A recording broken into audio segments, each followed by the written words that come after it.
धरना प्रदर्शन कर रहे हो, क्या मैटर? ये धरना प्रदर्शन हम जो कर रहे हैं, हमारी मांगे हैं, क्योंकि जब से बीजेपी सरकार आई है ना, तो धरने प्रदर्शन तो जब तक ये रही चलते ही रहे, आज तक भी चल रहे हैं। तो कुछ जो यूनियन थी उनकी तो थोड़ी बहुत बातें सुनी, कुछ ना कुछ मांगे पूरी हुई, तो लेकिन हमारी जो है इन्होंने सुनवाई नहीं करी। तो इसलिए आज मानदेय रुका हुआ है, हमारा पैसा रुका हुआ है। पहला नंबर तो वो पैसे की खातिर हम आए हैं कि ये भूखा पेट नहीं रह सकता, विधवा महिला है, आज उनकी तनख्वाह 2-2 महीने की रुकी हुई है, तो वो बच्चों का पालन पोषण कैसे करेगी। तो इसलिए आए हैं कि हमारा फटाफट जल्दी से जल्दी सरकार जो है बजट डाले और वर्कर के खाते में पैसा डाले। दूसरा भी वर्दी है, वर्दी का 300 रुपया देती है सरकार, तो 1200 रुपये वर्दी का हमें मिलना चाहिए। एक 200-300 पे वर्कर ने काम कराया, तो जब ये 7000 हुआ, तो आज सरकार कह रही है इसकी उम्र 60 साल हो गई, इसको हटा दो। तो मांग कर रहे हैं कि इसकी उम्र जो 65 साल होनी चाहिए, क्योंकि आंगनवाड़ी में जो हेल्पर काम करती है ना, उसकी उम्र 65 साल है। तो हमारी भी वो खाना बनाने वाली है, उनकी उम्र 65 साल होनी चाहिए। और वर्कर को कर्मचारी का दर्जा दिया जाए, ये भी हम मांग मुद्दा आज लेके आए हैं। और मेन बात जो है, ये बायोमेट्रिक हाजिरी जो है लग रही है, उसका दबाव जो है बहुत ज़्यादा वर्कर पे बनाया जा रहा है। आधार कार्ड मांग रहे हैं, तो बायोमेट्रिक हाजिरी लगाने में हमें कोई दिक्कत नहीं, लगा देंगे, लेकिन सरकार जो है हमें कर्मचारी का दर्जा दे, हमारा मानदेय बढ़ाए। ये बायोमेट्रिक तो देखो टीचर हैं जहाँ ठेका कर्मी है, जहाँ जो ज़्यादा तनख्वाह लेते हैं उनकी लगती है। फिर हम 2:30 बजे तक बैठने को तैयार हैं, लेकिन हमारा जो सरकार पैसा बढ़ाए, फिर हम बायोमेट्रिक हाजिरी भी लगाएंगे, तो 2:30 बजे तक भी बैठेंगे। जो भी काम स्कूल में बेगार कराते हैं, बेगार करने का फायदा तो तब है ना जब हमारा पैसा जो है बढ़े। 26,000 न्यूनतम वेतन की मांग कर रहे हैं, वो भी आज तक सरकार ने नहीं कराया। 2013 में मनमोहन सरकार थी, उस टाइम वो फैसला हुआ था, सरकार ने कहा था कि आए साल 500 रुपया वर्कर का बढ़ाया जाएगा, और जो है उनको वेतन की बढ़ोतरी भी हम करेंगे। तो उस टाइम से आज तक हमारी जो मांग है वो सरकार ने दबा रखी है। सुप्रीम कोर्ट का भी फैसला है कि इनको न्यूनतम वेतन मिलना चाहिए, तो लेकिन ये सरकार हमारी सुध नहीं ले रही। तो इन्हीं मांग मुद्दों को लेके आए हैं, और मेन पॉइंट ये है कि वर्कर को हटाया ज़्यादा संख्या में जा रहा है, लेकिन लगाया नहीं जा रहा। जिसकी उम्र अब 60 वर्ष होगी उसको हटा देते हैं, वो सीट खाली पड़ी है। और जो वर्कर बच्चों की संख्या कम हो जाती है उसको भी घर बिठा देते हैं। आज यहाँ पे वर्करें बहुत ज़्यादा आई हैं, जो बच्चों की संख्या कम होने के कारण घर में बिठाई गई हैं। तो हमारी मांग है कि अगर 5वीं में वर्कर जो है बच्चों की संख्या कम होने के कारण हटाई है, तो कृपया उसको जो मिडिल में बच्चों की संख्या ज़्यादा है तो वहाँ लगाया जाए, या किसी साथ लगते स्कूल में एडजस्ट किया जाए। तो लेकिन पुरानी वर्कर है जो उनको सरकार हटाती है, उसको हटाया ना जाए, उनको काम पे वापस लिया जाए, और उनका जो है पहले नंबर पे वर्कर पुरानी है उनको लगाया जाए। नई भर्ती के बारे में तो बाद में देखें, पहले पुरानी वर्कर के बारे में सोचें। अभी शिक्षा अधिकारी से बात हुई थी कुछ दिन पहले, तो उन्होंने ये बोला था कि हमें तो पुरानी वर्कर लगानी बड़ी आसान हो जाएगी, नई वर्कर भर्ती करनी बड़ी मुश्किल है, तो आप ऊपर से कोई लेटर हमें मंगवा के दो। तो ऊपर भी बात करी है, वो ऊपर वाले भी नहीं बात सुन रहे, पंचकूला में बात करी है, बात नहीं सुन रहे।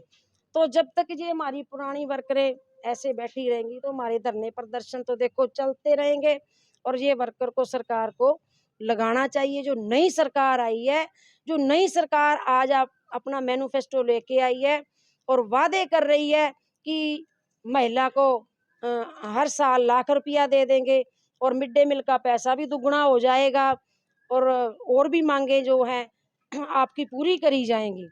तो सरकार जो भी सरकार बने, हम उनसे भी अनुरोध करते हैं कि कृपा ये मोदी की तरह मीठी गोली ना हमें दे। ये मीठी गोली जो ले लेके ना हमें शुगर हो गई है, अब हमने मीठी गोली नहीं लेनी, हमें तो जो वादे है ना वो सरकार पूरा करे। अगर ये भी सरकार ऐसा करेगी तो ये डंडा झंडा और ये वर्कर और ये सड़क, ये ऐसा ही काम चलता रहेगा।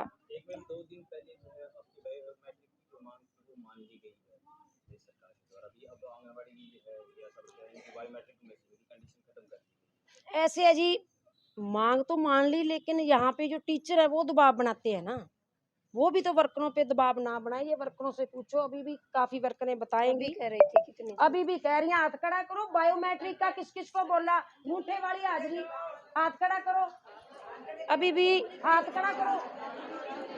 जो बायोमेट्रिक हाजिरी किस किस को कहते हैं, आधार कार्ड किसके मांगे हैं, उधर ही कर रही है। और जो वर्कर हटी है वो भी बताओ। बच्चों की संख्या कम होने के कारण कौन कौन सी वर्कर हटी? ऐसे ये वर्करें देखो हटी हुई हैं जी। तो अरे तो देखो, अगर हमारी मांगे ना पूरी हुई ना, तो फिर हम तो वोट किसी को भी नहीं डालेंगे, इसका आविष्कार करेंगे जी। किसी को देंगे ही नहीं। हम नहीं किसी को वोट देंगे। आगे की रणनीति तो यही रहेगी कि हम वोट ही नहीं डालेंगे फिर किसी को। वोट डालेंगे और धरना प्रदर्शन ऐसे ही जारी रहेगा। तो क्यों इतनी संख्या, और 2000 वर्कर, और सीटू में कितने हैं देखो, ये सारे हरियाणा की 32,000 वर्कर हैं। आंगनवाड़ी की वर्कर कितनी है, भवन निर्माण के साथी कितने हैं, सीटू है, उन सीटू के साथ हम जुड़े हुए हैं। तो फिर जो हमारा सीटू का फैसला होगा हम तो उसके साथ हैं जी।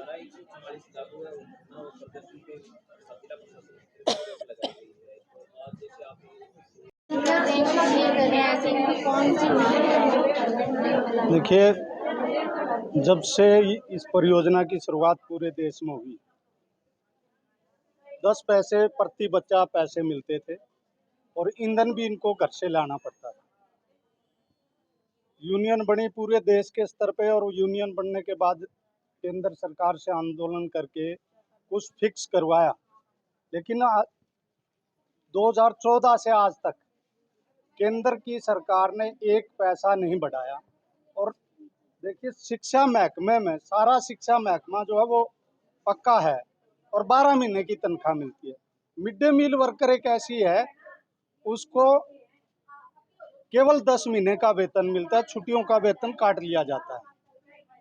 और काम जो है, काम का बर्डन लगातार हरियाणा में अब बच्चों को दूध पिलाया जा रहा है, दूध का कोई एक्स्ट्रा पैसा नहीं है, जबकि वर्कर को उतने बच्चे के गिलास साफ करने पड़ते हैं, दूध को गर्म करो, उसको घोड़ो, सूखा पाउडर आता है।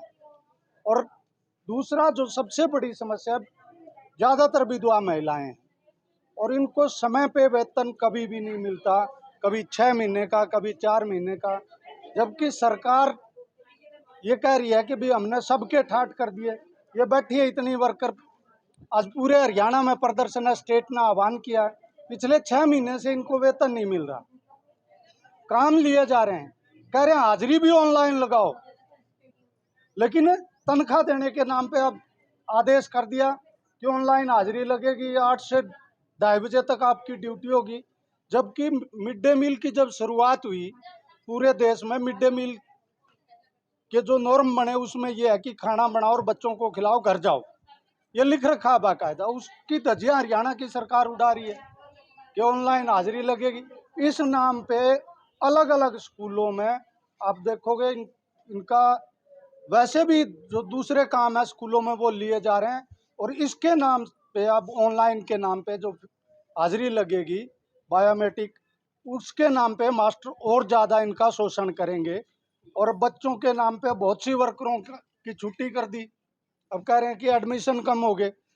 अब सरकार खुद ही जो है, ये चिराग योजना के तहत जो बच्चा स्कूल प्राइवेट स्कूल में पढ़ेगा उसकी तो फीस सरकार देगी, और सरकारी में पढ़ेगा उसका फीस देनी पड़ेगी। कौन गरीब आदमी अपना बच्चा फिर सरकारी में पढ़ाएगा?